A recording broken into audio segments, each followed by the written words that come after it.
Hi అండి, అందరికీ నమస్కారము. మాఘపురాణము రెండవ భాగం అండి.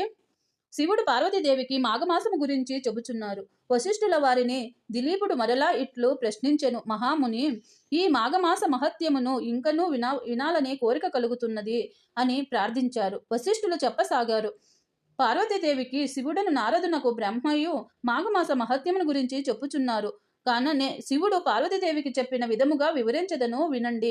ఒకనాడు పరమశివుడు గుండ్రాలను సేవించి విభూషిత మగు కైలాస పర్వత మండలి మందర వృక్ష సమీపమున ఏకాంతముగా కూర్చుని ఉన్న సమయమున లోకజనని అయిన పార్వతీదేవి వచ్చి భర్త పాదములను నమస్కరించి, స్వామి, మీ వలన నేను అనేక పుణ్య విషయాలను తెలుసుకొంటిని. కానీ ప్రయోగ క్షేత్ర మహత్యమును మాఘమాస మహత్యమును వినవలనని కోరుకున్నది.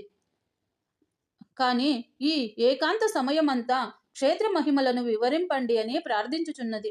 వేడుకొనగా పార్వతీపతియకు శంకరుడు మందహాసములతో ఇట్లు వివరించదను. దేవి, నీ ఇష్టమునను తప్పక తీర్చదను, శ్రద్ధగా వినండి.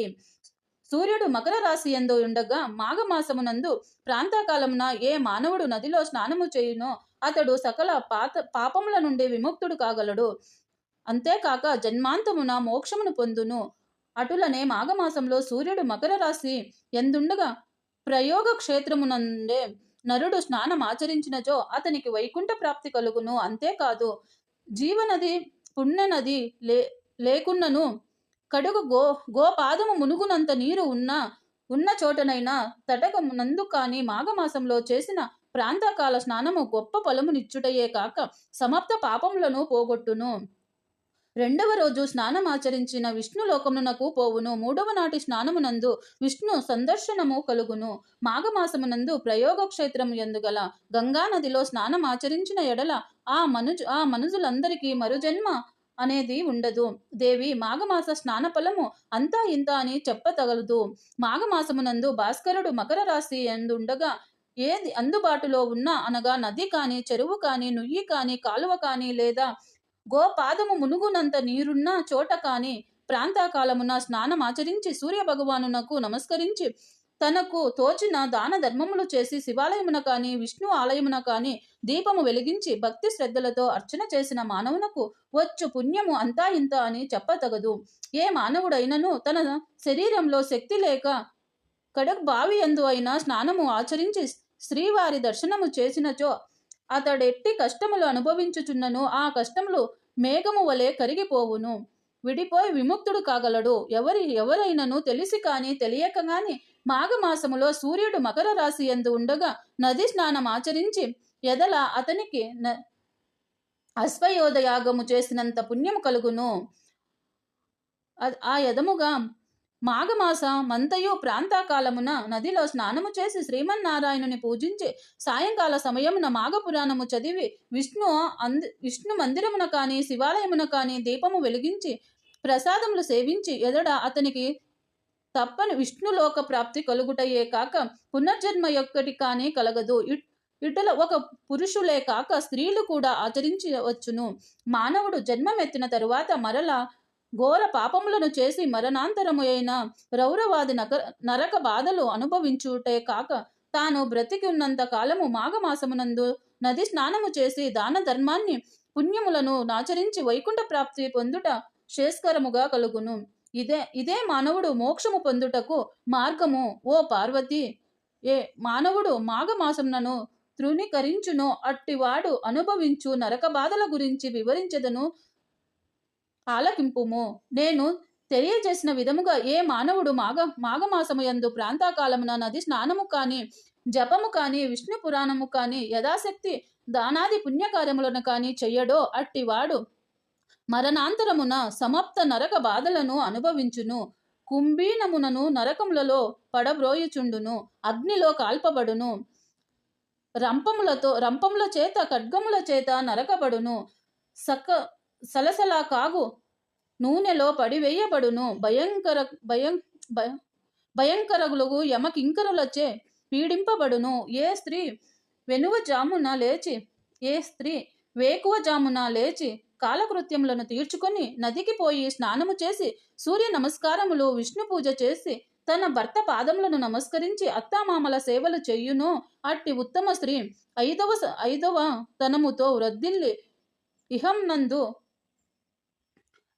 పరమమునందు శౌర్య సుఖములను అనుభవించును. ఇది ముమ్మాటికి నిజము. మాఘమాసమునందు ఏ స్త్రీ అటుల చెయ్యదో అట్టి స్త్రీలకు చూచినంతనే సకల దోషములు కలుగుటయే కాక ఆమె పంది కుక్క జన్మలనెత్తి హింసతినందుకు మాఘమాస స్నానమునకు పరిమితి లేదు. బాలుడైనను యువకుడైనను వృద్ధురాలైనను స్త్రీ అయినను బాలిక అయినను జన్మమున ఎత్తిన ఏ కులము వారైనను కూడా మాఘ స్నానం ఆచరించవచ్చును. ఈ మాసము యందు కడు నిష్ఠతో ఉండిన కోటి యజ్ఞములు చేసినంత పుణ్యఫలము కలుగును. అందరికీ శ్రేయాదాయకమైనది. పార్వతి దుష్ట సహవాసము చేసేవారు, బ్రహ్మ హత్యాది మహాపాపములు చేసిన వారు, సువర్ణమును దొంగలించువారు, గురు భార్యతో సుఖించువారు, మద్యము త్రాగి పరస్త్రీలతో క్రీడించువారు, జీవహింస చెయ్యువారు మాఘమాసంలో నది స్నానము చేసి విష్ణువును పూజించి ఎడల వారి సమాప్త పాపములను నశించుటయే కాక జన్మాంతమున వైకుంఠ ప్రాప్తి కలుగును. మరియు కులభ్రష్టుడైన వాడును కించిత్ మాత్రమేనను దాన ధర్మములు చెయ్యుని వాడైనను, ఇతరులను వంచువాడైనను, ధనములను హరించువాడైనను, అసత్యమాడి ప్రొద్దుగడువు వాడైనను, మిత్రదోహము హత్యలు చెయ్యువాడైనను, బ్రాహ్మణులను హింసించువాడైనను, సదా వ్యభిచార గృహములలో తిరిగి తాలికట్టని ఇల్లాలిని బిడ్డలను చెయ్యువాడైనను, రాజద్రోహి, గురుద్రోహి, దైవభక్తి లేనివాడగును, దైవభక్తులను ఎగతాళి చెయ్యువాడైనను, గర్వము కలవాడైనను, తానే గొప్పవాడినని అహంభావముతో దైవ కార్యములను ధర్మ కార్యములను చెడగొడుచు దంపతులను విభేదములను కల్పించి సంసారమున విడదీయువాడైనను, ఇండ్లను తగలబెట్టువాడైనను, చెడు పనులను ప్రారంభించువాడైనను, విధవైన పాపకర్మములు చెయ్యువారైనను సైతము ఎట్టి ప్రయత్నించినను జరుపకనే మాఘమాసమునందు స్నానము చేసినంత మాత్రమునచే పవిత్రులగురు. దేవి, ఇంకను దీని మహత్యమును వివరించెదను వినుము. తెలిసి యుండను పాపములు చెయ్యువాడు, క్రూర కర్మములు ఆచరించువారు, సిగ్గు విడిచి తిరుగువాడు, బ్రాహ్మణ దూషకుడు మొదలగువారు మాఘమాసంలో ఉదయాన్నే నదికి వెళ్లి స్నానము చేసిన ఎడల వారికున్న పాపములన్నీ నాశనమగును. మాఘమాస స్నానమును ప్రాంతకాలమునచే చెయ్యువలెను. అలాగున్న చేసినచో సత్ఫలితము కలుగును.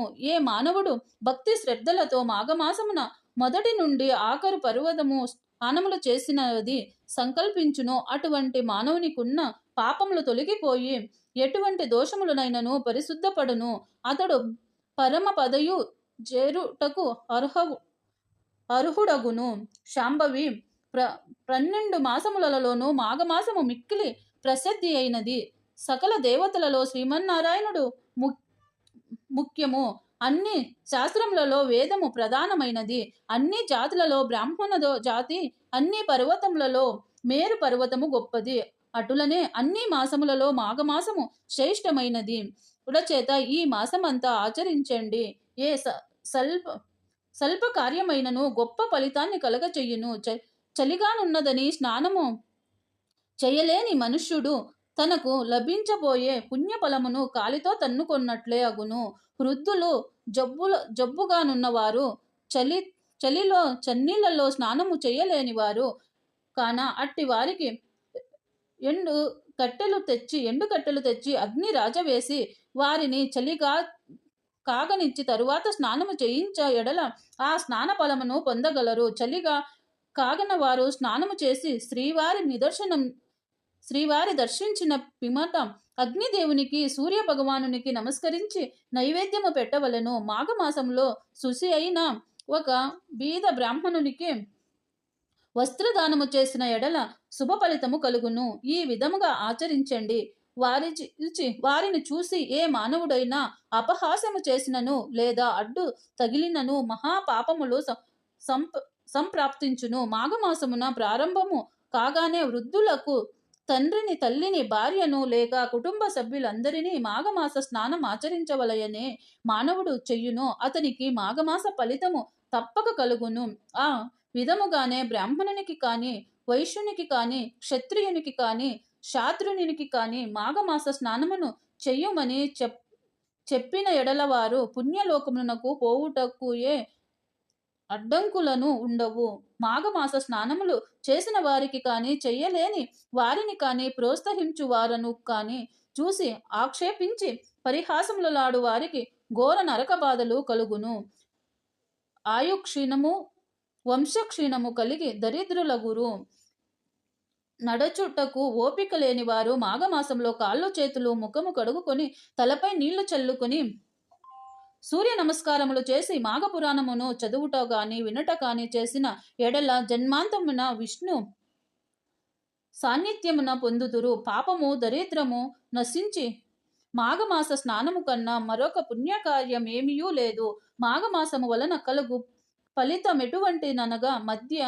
ఎటువంటిదనగా 100 అశ్వయోధ యజ్ఞములు చేసి బ్రాహ్మణునకు ఎక్కువ దక్షిణ ఇచ్చిన అంతటి పుణ్యఫలము కలుగును. మాఘమాసము చేసిన అంతటి పుణ్యఫలము కలుగును.